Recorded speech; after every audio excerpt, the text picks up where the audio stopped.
Bienvenue à tous, bienvenue à toutes pour ce culte consistorial de Vendredi Saint. Ce culte a été préparé par plusieurs des pasteurs de ce consistoire. Vous pourrez voir et entendre ce soir Christian Bacuet, Robert Philippoussi, Nathalie Chaumet, Laurence Berlot, Jean-François Brenne et moi-même, Marie-Pierre Cournot.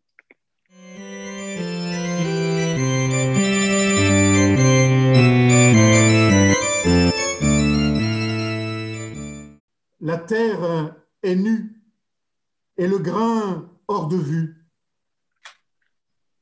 On pourrait s'impatienter au lieu de s'incliner devant ce qui meurt et n'en finit pas de s'éloigner. Des jours arrivent qui font désespérer de toute aurore, de toute moisson. On se brise sur des paroles ou des événements, comme emporté vers un abîme sans nom par une titanesque lame de fond. On voudrait seulement se retirer, ne pas être né, ou donc puiser la force du pas suivant. Je vous invite à prier Dieu. Seigneur notre Dieu, en Jésus-Christ, nous pouvons t'appeler Père. C'est pour nous qu'il a souffert, c'est parmi nous qu'il est mort. En lui, nous découvrons l'immensité de ton amour. Jésus s'est abaissé pour nous élever jusqu'à toi. Il s'est laissé lier de cordes pour que nos chaînes soient rompues. Il a partagé notre angoisse pour nous conduire vers ta paix. Il a traversé notre mort pour nous conduire à la vie éternelle. Que ton esprit ce soir nous le révèle. Amen.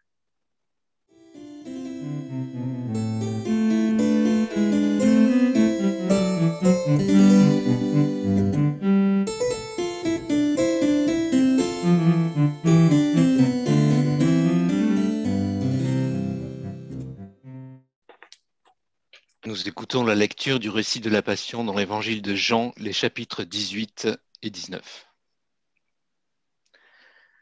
Ayant ainsi parlé, Jésus s'en alla avec ses disciples au-delà du torrent du Cédron. Il y avait là un jardin où il entra avec ses disciples. Or Judas, qui le livrait, connaissait l'endroit, car Jésus s'y était maintes fois réuni avec ses disciples. Il prit la tête de la cohorte et des gardes fournis par les grands prêtres et les pharisiens. Il gagna le jardin avec torches, lampes et armes. Jésus, sachant tout ce qui allait lui arriver, s'avança et leur dit : « Qui cherchez-vous ? » Ils lui répondirent : « Jésus le Nazoréen. » Il leur dit : « C'est moi. » Or, parmi eux se tenait Judas qui le livrait. Dès que Jésus leur eut dit « C'est moi », ils eurent un mouvement de recul et ils tombèrent. À nouveau, Jésus leur demanda : « Qui cherchez-vous ? » Ils répondirent : « Jésus, le Nazoréen. » Jésus leur répondit : « Je vous l'ai dit, c'est moi. Si donc c'est moi que vous cherchez, laissez aller ceci. » C'est ainsi que devait s'accomplir la parole que Jésus avait dite : « Je n'ai perdu aucun de ceux que tu m'as donnés. » Alors Simon-Pierre, qui portait un glaive, dégaina et frappa le serviteur du grand prêtre, auquel il trancha l'oreille droite. Le nom de ce serviteur était Malchus. Mais Jésus dit à Pierre : « Remets ton glaive au fourreau, la coupe que le Père m'a donnée, ne la boirai-je pas ? » La cohorte avec son commandant et les gardes des autorités juives saisirent donc Jésus et ils le ligotèrent. Ils le conduisirent tout d'abord chez Anne. Celui-ci était le beau-père de Caïphe, qui était le grand prêtre cette année-là. C'est ce même Caïphe qui avait suggéré aux autorités juives « Il est avantageux qu'un seul homme meure pour le peuple ». Simon-Pierre et un autre disciple avaient suivi Jésus. Comme ce disciple était connu du grand prêtre, il entra avec Jésus dans le palais du grand prêtre. Pierre se tenait à l'extérieur, près de la porte. L'autre disciple, celui qui était connu du grand prêtre, sortit, s'adressa à la femme qui gardait la porte et fit entrer Pierre. La servante qui gardait la porte lui dit « N'es-tu pas, toi aussi, un des disciples de cet homme ?» Pierre répondit « Je n'en suis pas. » Les serviteurs et les gardes avaient fait un feu de braise car il faisait froid et ils se chauffaient. Pierre se tenait avec eux et se chauffait aussi. Le grand prêtre se mit à interroger Jésus sur ses disciples et sur son enseignement. Jésus lui répondit « J'ai parlé ouvertement au monde. J'ai toujours enseigné dans les synagogues et dans le temple, là où tous les Juifs se rassemblent, et je n'ai rien dit en secret. Pourquoi est-ce moi que tu interroges? Ce que j'ai dit, demande-le à ceux qui m'ont écouté, ils savent bien ce que j'ai dit. » À ces mots, un des gardes qui se trouvait là gifla Jésus en disant « C'est ainsi que tu réponds au grand prêtre ?» Jésus lui répondit « Si j'ai mal parlé, montre en quoi. Si j'ai bien parlé, pourquoi me frappes-tu » Là-dessus, Anne envoya Jésus ligoter à Caïphe, le grand prêtre. Cependant, Simon-Pierre était là qui se chauffait. On lui dit « N'es-tu pas toi aussi l'un des disciples ?» Pierre nia en disant « Je n'en suis pas. » Un des serviteurs du grand prêtre, parent de celui auquel Pierre avait tranché l'oreille, lui dit « Ne t'ai-je pas vu dans le jardin avec lui ?» À nouveau, Pierre le nia, et au même moment, un coq chanta. Frères et sœurs, le grand absent de cette arrestation de Jésus selon Jean, c'est le baiser de Judas. Et oui, les trois autres évangélistes donnent à Judas un rôle prépondérant dans l'arrestation de Jésus, puisque c'est lui qui indique aux autorités la personne à arrêter en le saluant d'un baiser. Chez Jean, point de baiser. Le personnage de Judas s'efface devant celui de Jésus. C'est Jésus qui prend la tête des opérations. C'est lui qui s'approche de ceux qui viennent l'arrêter. C'est lui-même qui se dénonce. Il fait partir ses disciples et il s'avance seul. La scène se resserre autour de sa personne. Jésus est désarmé, mais parfaitement au clair de ce qui va lui arriver. Il vient à la rencontre d'une troupe de plusieurs centaines d'hommes armés. La disproportion confine au ridicule. Mais soudain, la disproportion s'inverse. Dès que Jésus dit « c'est moi », le souffle ou la portée de sa parole foudroie les soldats qui s'effondrent. Qu'y a-t-il donc de si puissant dans ce « c'est moi » ? Deux petits mots en grec, ego eimi. Littéralement, je suis.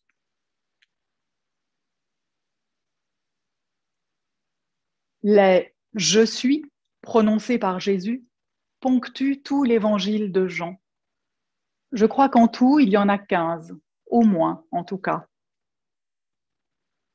Dans ces « je suis » de Jésus, on entend ce que Dieu a répondu à Moïse et à d'autres pour se révéler.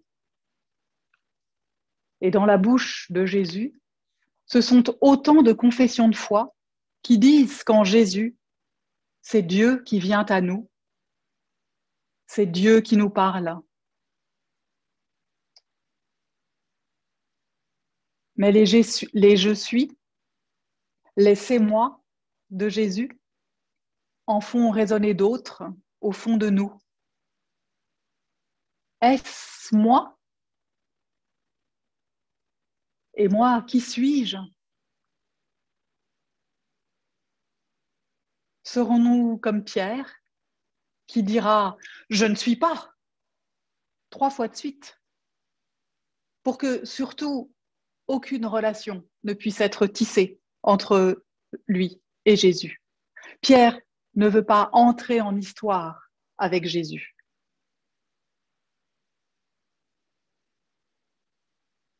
Qui suis-je? Suis-je quelqu'un qui fuit, qui se dissout, comme les soldats qui s'écroulent, incapables de soutenir cette révélation? Par ce « c'est moi », Jésus nous dit la présence de Dieu parmi les êtres humains. Par ce « c'est moi », Jésus nous interpelle. C'est comme un salut, une adresse pour entrer en dialogue avec nous. Par ce « c'est moi », Jésus nous interroge. Et toi, nous dit-il, que fais-tu de ce « c'est moi » ? Je suis là, nous dit Jésus. Viens, je t'emmène. Lions nos destinées, car tu ne seras jamais aussi humain, ton humanité ne sera jamais aussi profonde qu'illuminée par la grâce de Dieu.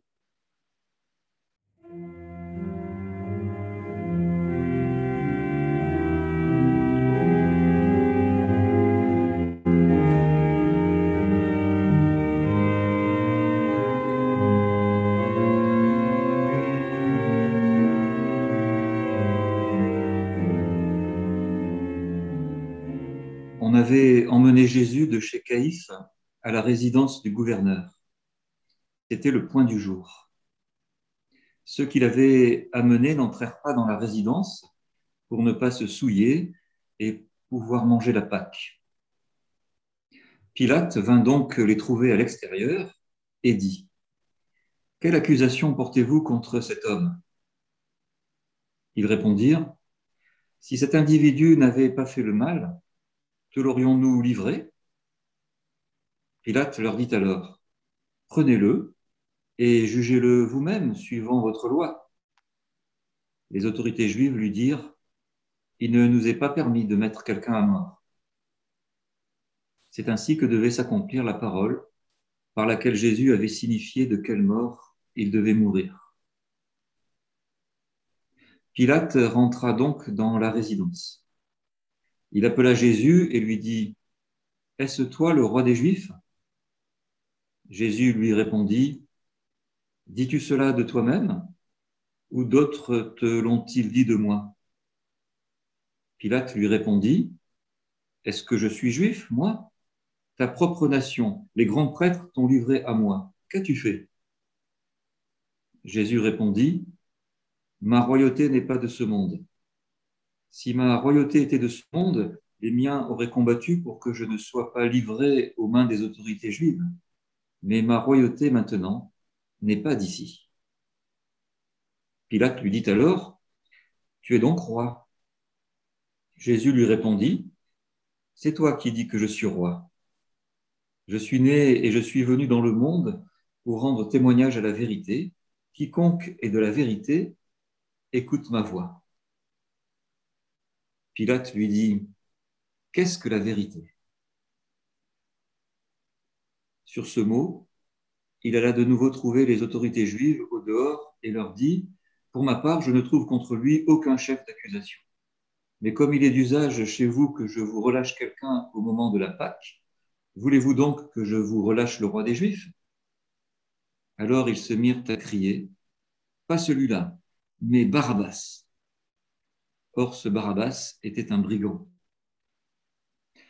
Alors Pilate emmena Jésus et le fit fouetter. Les soldats qui avaient tressé une couronne avec des épines la lui mirent sur la tête et ils jetèrent sur lui un manteau de pourpre. Ils s'approchaient de lui et disaient « Salut, le roi des Juifs !» Et ils se mirent à lui donner des coups. Pilate retourna à l'extérieur et dit aux autorités juives « Voyez, je vais vous l'amener dehors. Vous devez savoir que je ne trouve aucun chef d'accusation contre lui. » Jésus vint alors à l'extérieur. Il portait la couronne d'épines et le manteau de pourpre. Pilate leur dit « Voici l'homme. » Mais dès que les grands prêtres et leurs gens le virent, ils se mirent à crier « Crucifie-le, crucifie-le » Pilate leur dit « Prenez-le vous-même et crucifiez-le.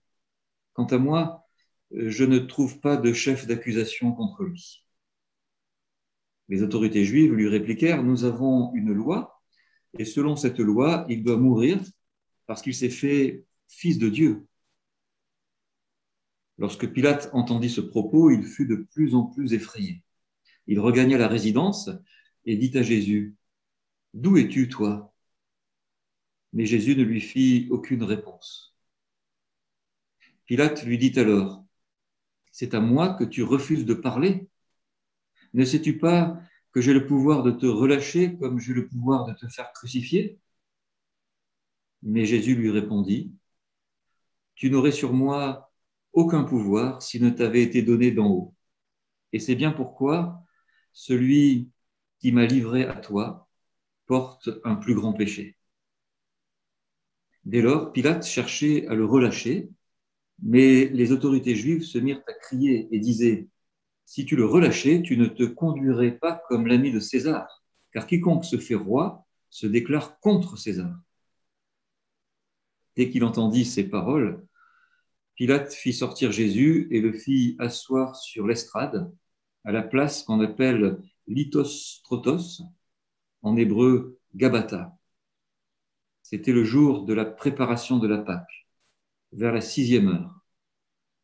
Pilate dit à ses Juifs « Voici votre roi. » Mais ils se mirent à crier « À mort, crucifie-le » Pilate reprit « Me faut-il crucifier votre roi ?»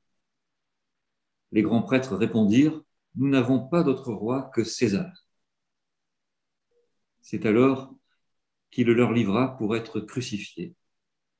Ils se saisirent donc de Jésus.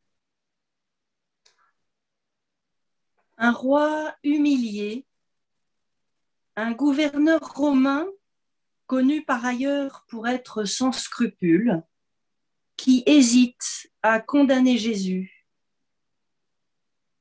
Des chefs religieux qui considèrent César comme leur roi.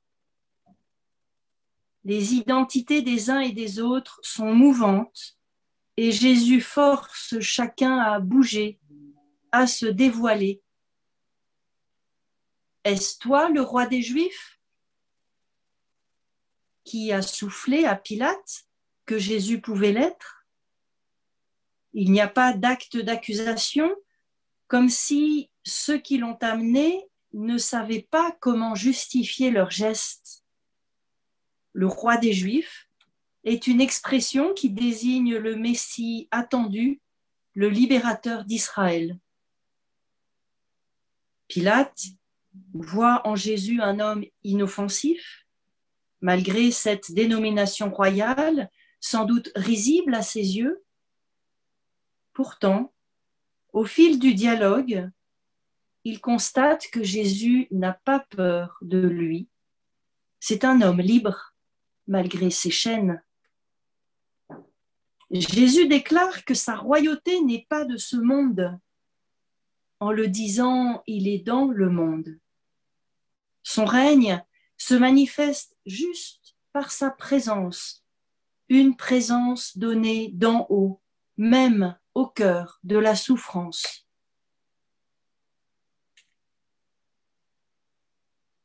Voici l'homme.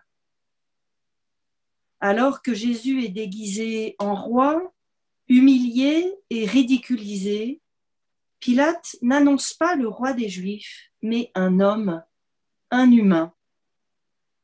Un être humain fragile, mortel, un homme qu'on peut tuer et faire disparaître. Cet homme, Jésus, ne fuit pas sa fragilité humaine. Il vient nous apprendre à l'accueillir, à la traverser. Il nous rejoint dans la profondeur de nos questions, de nos souffrances, de nos brisures de vie.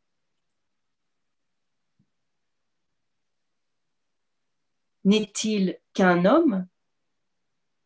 Selon notre loi, il doit mourir parce qu'il s'est fait fils de Dieu.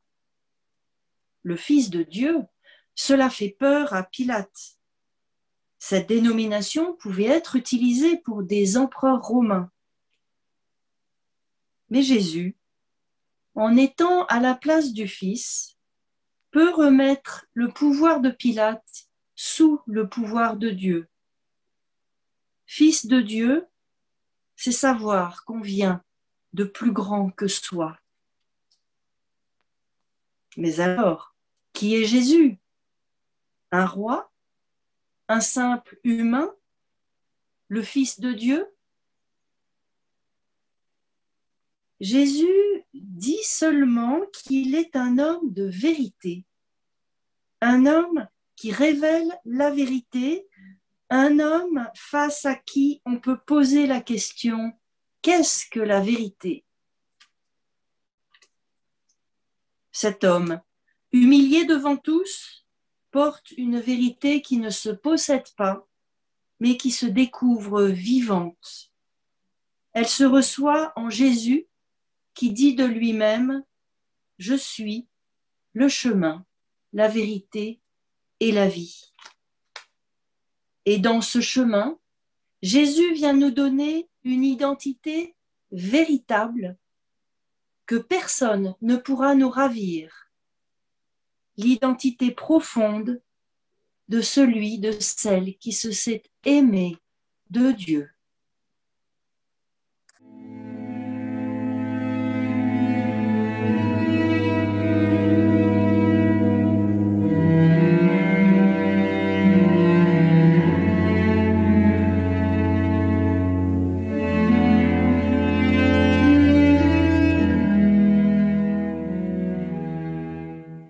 Portant lui-même sa croix, Jésus sortit et gagna le lieu dit du crâne, qu'en hébreu on nomme Golgotha. C'est là qu'ils le crucifièrent, ainsi que deux autres, un de chaque côté et au milieu Jésus. Pilate avait rédigé un écriteau qu'il fit placer sur la croix. Il portait cette inscription: Jésus, le Nazoréen, le roi des Juifs. Cet écriteau, beaucoup de Juifs le lurent, car l'endroit où Jésus avait été crucifié était proche de la ville, et le texte était écrit en hébreu, en latin et en grec. Les grands prêtres des Juifs dirent à Pilate: n'écris pas le roi des Juifs, mais bien cet individu a prétendu qu'il était le roi des Juifs. Pilate répondit: ce que j'ai écrit, je l'ai écrit. Lorsque les soldats eurent achevé de crucifier Jésus, ils prirent ses vêtements et en firent 4 parts, une pour chacun. Restait la tunique, elle était sans couture, tissée d'une seule pièce depuis le haut. Les soldats se dirent entre eux: ne la déchirons pas, tirons plutôt au sort à qui elle ira, en sorte que soit accomplie l'écriture: ils se sont partagés mes vêtements, et ma tunique, ils l'ont tirée au sort. Voilà donc ce que firent les soldats. Près de la croix de Jésus se tenait debout sa mère, la sœur de sa mère, Marie, femme de Clopas, et Marie de Magdala. Voyant ainsi sa mère, et près d'elle le disciple qu'il aimait, Jésus dit à sa mère, « Femme, voici ton fils. » Il dit ensuite au disciple, « Voici ta mère. » Et depuis cette heure-là, le disciple l'a pris chez lui. Après quoi, sachant que dès lors tout était achevé, pour que l'écriture soit accomplie jusqu'au bout, Jésus dit, « J'ai soif. » Il y avait là une cruche remplie de vinaigre. On fixa une éponge imbibée de ce vinaigre au bout d'une branche d'hysope et on l'approcha de sa bouche. Dès qu'il eut pris le vinaigre, Jésus dit, « Tout est achevé. » Et inclinant la tête, il remit l'esprit.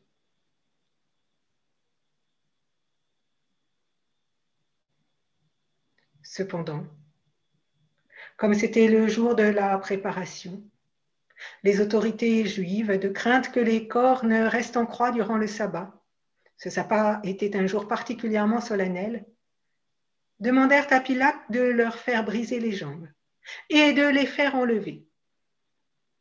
Les soldats vinrent donc, ils brisèrent les jambes du premier, puis du second de ceux qui avaient été crucifiés avec lui.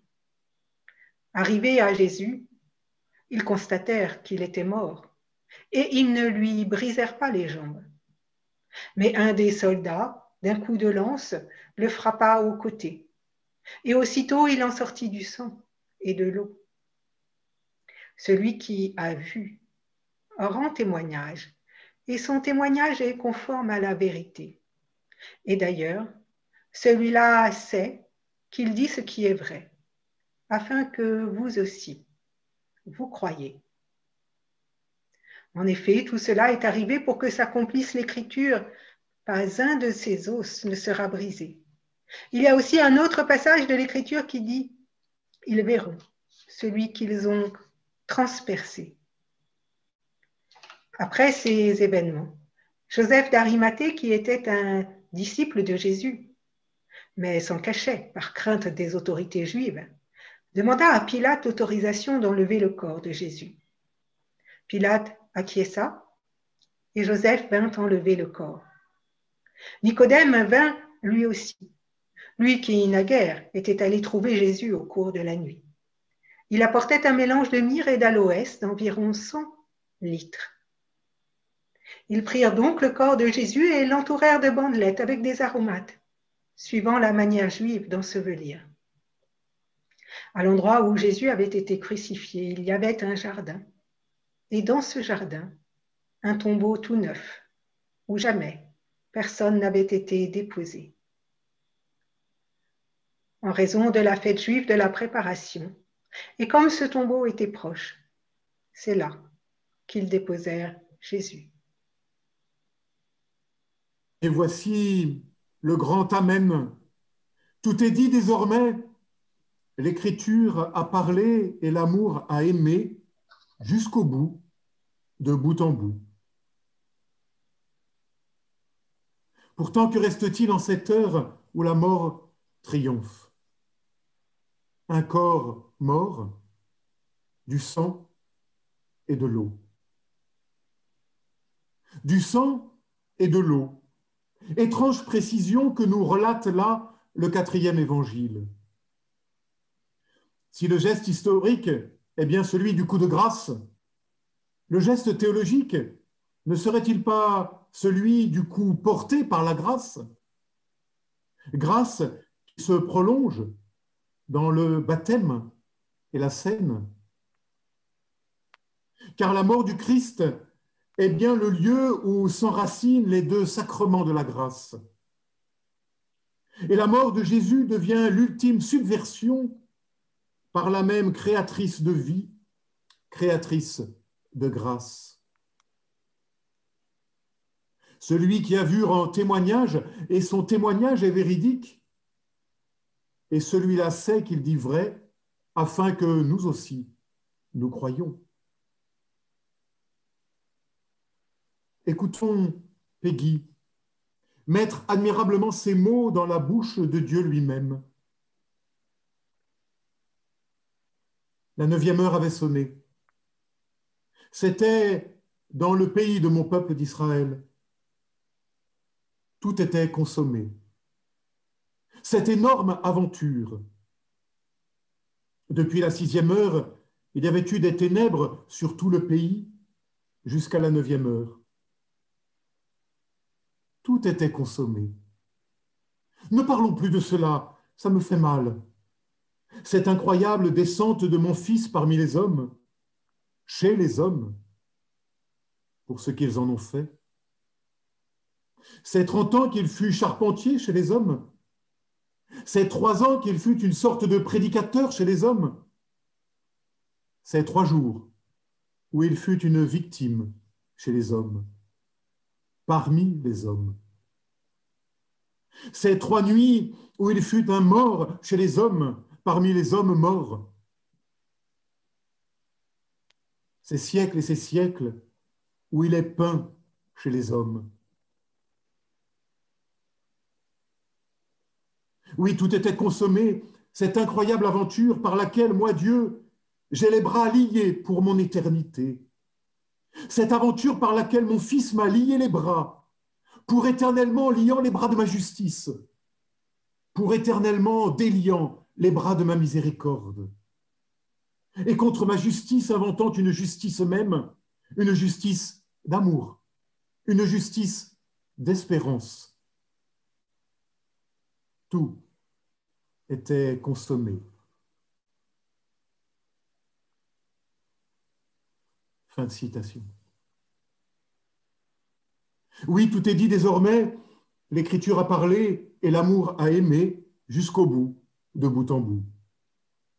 Et comme tout avait commencé dans un jardin, tout semble se terminer dans un autre jardin. Un jardin non plus d'Éden, mais d'Hadès, un jardin de mort. Pourtant, le jardin cimetière deviendra lui aussi le jardin de la rencontre, mais nous n'en sommes pas encore tout à fait là.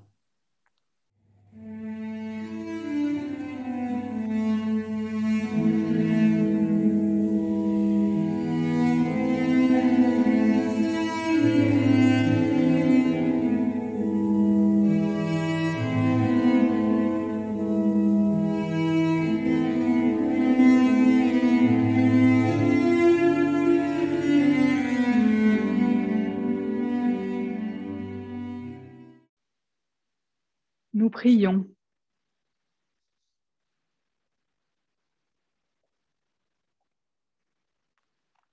Maintenant que ta vie, Jésus, a chaviré dans la mort,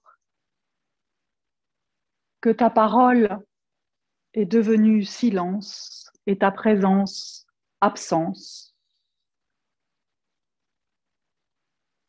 Maintenant qu'il n'y a plus rien à voir, la foule s'en va vers d'autres spectacles. Seigneur, apprends-nous ce regard qui commence là où celui des autres s'arrête.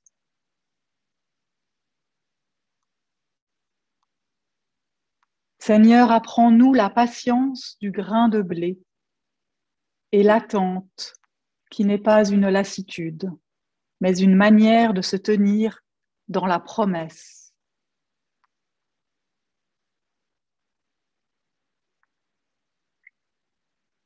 Nous nommons aujourd'hui devant toi, dans notre cœur, ceux et celles qui vivent un temps d'éclatement et de remise en question, un temps de deuil ou de maladie.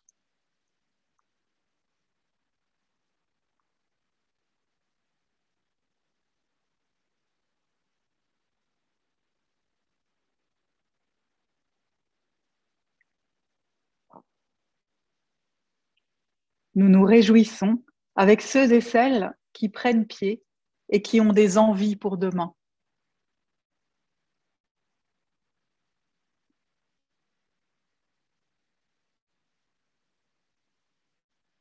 Seigneur, garde-nous accueillants à ceux et celles qui cherchent leur voie et vivent leur foi autrement que nous.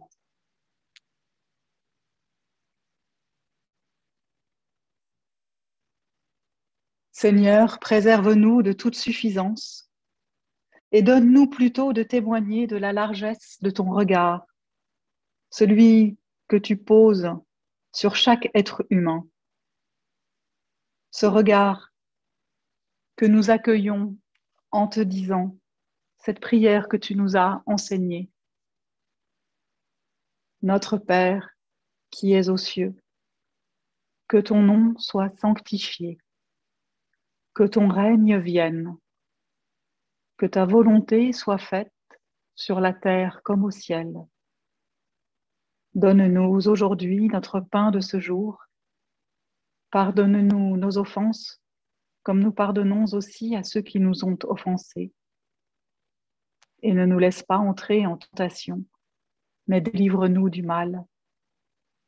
Car c'est à toi qu'appartiennent le règne, la puissance et la gloire pour les siècles des siècles. Amen.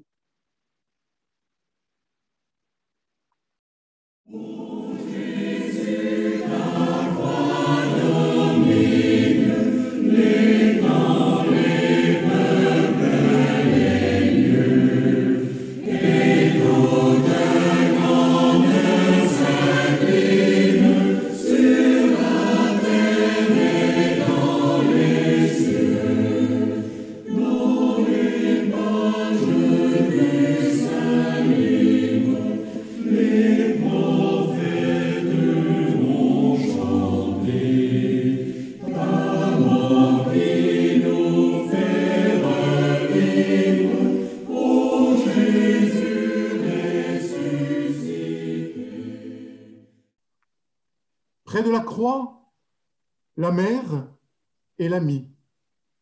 De quoi retisser une communauté. Dans ce don d'où personne n'est exclu, nous sommes donnés les uns aux autres. Cette famille nouvelle nous désapprend les frontières en nous dévoilant une toute autre grammaire. Un fils porte entre ses bras la terre entière. Amen.